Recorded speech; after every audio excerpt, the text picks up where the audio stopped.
नमस्ते दोस्तों, कैसे हैं आप लोग? I hope well and good because you know what, that is the most important thing that matters. थोड़ा फनी साउंडिंग वीडियो हो सकता है because I am not really feeling very well, but I think I had to talk about Mohamed Salah and Sadio माने situation.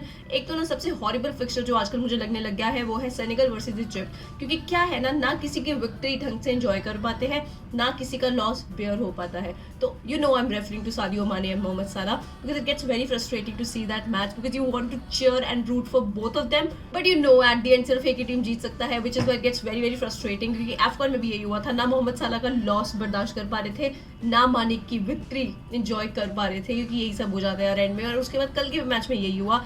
I don't understand. I have not seen the first leg में क्या हुआ, उनके lights मारे नहीं मारे आंखों में, वो लेजर मारे नहीं मारे सेनेगल की आंखों में, मुझे नहीं पता. लेकिन मैंने कल का मैच जरूर देखा because I wanted to know कि सेकंड लेग में क्या होगा because that team is going to progress in World Cup. पहले तो सेनेगल ने सेकंड लेग में इक्वलाइज करते ही इस मैच का प्रेशर और बढ़ा दिया कि now let's see what is going to happen. But can you believe that कुछ 55 times the match was stopped by the referee, क्योंकि कभी कुछ हो रहा था कभी कुछ हो रहा था. तो एक बहुत स्मूथ गेम था नहीं ना हो सकता था. Come on, you talking about World Cup qualification, is not really possible कि तुम आराम से स्मूथ सेलिंग मैच दिख जाएगा. And this clearly was not that. But was it fair for Senegal fans to shoot laser beams in their eyes? मतलब कल सही में ऐसा लगता है कोई मैं कॉन्सर्ट पे आ गई हूँ, पार्टी चल रहा है वहां पे, बस एक ही कलर का बीम बज रहा है, ये अलग लग रहा था. कोई और कलर के भी होते फिर तो क्लियरली वही माहौल बन जाना था. मतलब that was just bullshit. And I am not saying कि सेनेगल फैंस ने ही किया है. I know so many people will say कि पहले इजिप्ट ने किया था, they started it, what ever. I am not defending them also कि इजिप्ट ने जो किया वो सही था नहीं था, उनके टाइम पे एक दो नहीं किया था. यहाँ तो ऐसा लग रहा पूरा पूरा स्टेडियम लगा हुआ है ये सब करने के लिए. That is not the point at all. The thing is that how are these things allowed? You remember जब कैरेबाओ कप हुआ था between Chelsea and Liverpool won the match और Liverpool won the Carabao Cup, और उसके बाद हावी Elliott ने वो फ्लेयर नहीं होते, वो फायर फ्लेयर वाले, वो जो रेड कलर का फ्लेयर से वो एंजॉय कर रहा था वहाँ पे.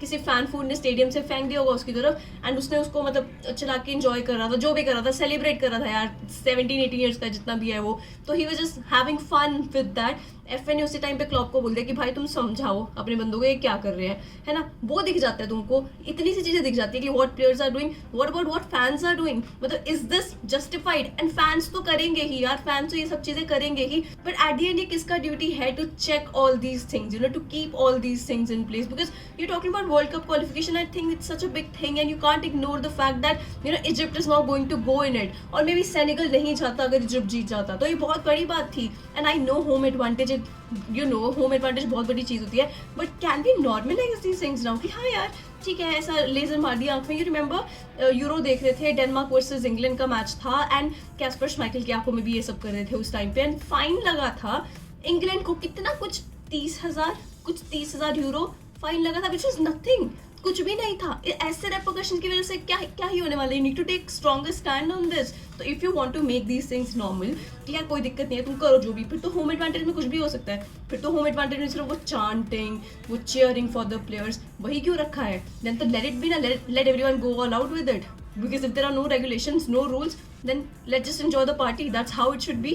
Because अगर रूल्स हैं तो सबके लिए है, अगर नहीं है तो किसी के लिए नहीं है. आई एम ऑब्वियसली डिसअपॉइंटेड क्योंकि एफकॉन में भी मोहम्मद साला का टर्न ही नहीं आया था पेनल्टी लेने के लिए. वो सबसे एंड में था एंड एवरीबडी क्वेश्चन क्यों मोहम्मद साला को एंड में रखा है. लेकिन अब वो सबसे पहले ले रहा था and if you see the laser beams on his face, मतलब मुझे इतना इरिटेटिंग लग रहा क्या साइडो क्या है ये चीज़. एंड सोचो जो प्लेयर्स वहाँ पे खेल रहे हैं उनको कैसा लग रहा होगा when you are playing in an open play.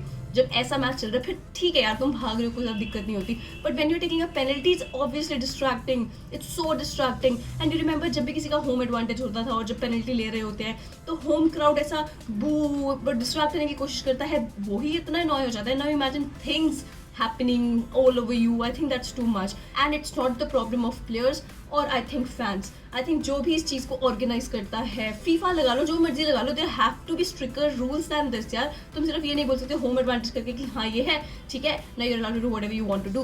You should be prepared for these things. यार they should be prepared for the game. They should be prepared what they have to do in the game and not for things like this. फिर तो game का matter ही नहीं करता, फिर क्यों ही खेल रहे हो. And I'm not saying कि Senegal didn't deserve to win. Clearly Senegal was the better team than Egypt. They were clearly better. Possession था, counter attacks पे lethal लग रहे थे वो लोग. Though Egypt had their chances, but definitely if you talk about the squad and the depth in the squad and the quality in the squad, then Senegal had that. They deserve to win. That's why AFCON के champions हैं वो अभी यार, तो उसमें कोई दिक्कत नहीं है. कल अगर इजिप्ट भी जीत जाता है, they would have done the same thing to Senegal. That would have been bad, that would have been scary, and that shouldn't have been allowed because a lot is at stake. I know I'm speaking a lot on this, but I'm just feeling really bad for Mohamed Salah, क्योंकि ऐसा है मोहम्मद सलाह का पहले ही इतना गुस्सा था जब AFCON से हार गया. एंड यू नो मोहम्मद सलाह इज हिज वर्स्ट एनिमी. वो खुद का ही इतना बुरा एनिमी, क्या बोला मैं, हिंदी में मज़ा नहीं आया ये सब बोल के. एनी हाउ, बट क्या होता है ना, he is going to put himself under so much pressure just to grind the result, because it's really not easy for an African player to make it big. It takes a lot of, you know, breaking records to be in that form for consistently for very very long, to be talked about in best of the elite players out there. Obviously, like Virgil van Dijk rightly said, that Mohamed Salah has a lot to play for. Even now he can have a great season, but you know वो feeling ही अलग होती है when you have to win for your country, when you want to win for your country, and that's what we saw Copa America जब Messi जीता. And I'm sure that everybody out there except Ronaldo fans, everybody out there was really psyched for the guy कि finally जीता वो with his country. Like I said, that साला खुद को इतने pressure में डाल लेगा अभी जब वो वापस आएगा खेलने के लिए. I hope that he doesn't do that, because definitely the guy needs rest. He has been grinding himself for so long now.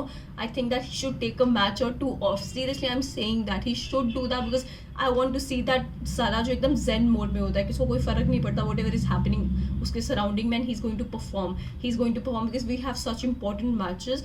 यार मतलब ये अप्रैल वाला मंथ लिवरपूल के लिए मेक और ब्रेक मंथ होने वाला है. It can keep us in contention for every trophy out there, for everything that Liverpool can win this season, or it can go down the drain और कुछ भी नहीं हो. So that is why it's a very important time. So I hope that Salah just relax, and you know जो होता है at the end that has to happen, and you have to accept whatever has happened. And I just hope that you know वो अपने आप को इतने pressure में ना डाले. But I'm just so happy for Sadio Mane and Senegal team as well that they're going, you know, I think this is a back-to-back season that they're going to play in World Cup. It'll be quite interesting. And like again Virgil van Dijk said that वो same group में ना हो, so it was a warning to Sadio Mane कि it's going to be very tough for them then. So it'll be interesting to see. Our World Cup तो obviously interesting होने वाला है, but I just had to talk about this issue because it was just eating me up. And you know, I'm telling you, I know this is sort of off topic here, but I was feeling so down today कि भाई आज तो हो गया. I had to record this video in the morning. I did. I'll put somewhere here. You can see I was recording something, but it just didn't happen. I didn't have the energy. But जब बोलने लगे तो खुद से energy आ गया, and I'm feeling a little better now. So it was nice. Anyhow, so do comment below and let me know what did you think of all that Flair situation. कौन सा concert लग रहा था तुमको कल के match में, and किसका गलती लगा तुमको, क्या सही डिसीजन होने चाहिए मैचेस में जाने के लिए, क्या नहीं. Do let me know about that. बाकी thank you so much for watching my video. Thank you so much for supporting the channel. बाकी hit that like button, subscribe to my channel. और क्या बोलना होता है, बस यही सब है, ये कर देना please. Thank you so much for watching. नमस्ते.